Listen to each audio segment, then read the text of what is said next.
Have a nice day. Magluto na po tayo karon og simple yogurt cake. Nuday na siya mga ingredients. Sa bowl, nabutang ko og harina, baking ug ang asin gipagsakol-sakol na ko siya.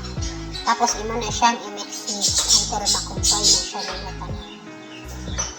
Pagkahuman, nagkuha ko another bowl, butang na ko ang asukal ug ang duha ka buok itlog. Ay sabog din ako diha ang mantika. Tapos gamitan na ito og machine para madali na siya og pagka-mix.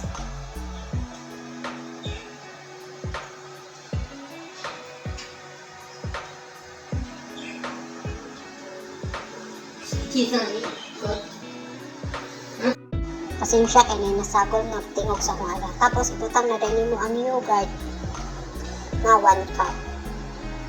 Imo na siyang ukay-ukayon hantod na pud ma-mix nimo to siya ang yogurt sa imong machine.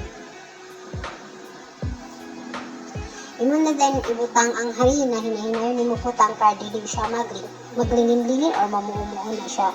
Sa Tagalog pa mamuumuo, sa Bisaya maglingin-lingin.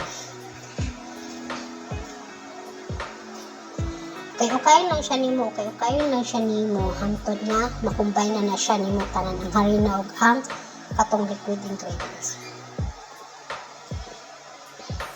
Ay nate koy. Pasensya na yun ako. Follow na lang po ninyo po sa ako ang YouTube account.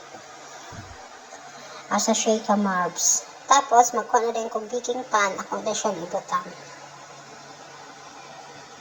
And then, ibutang siya na ako sa oven within 30 minutes or mauna na siya. And then, mauna din na siya ang pagkaluto. Salamat and God bless you in my next video. Bye-bye. Follow for more.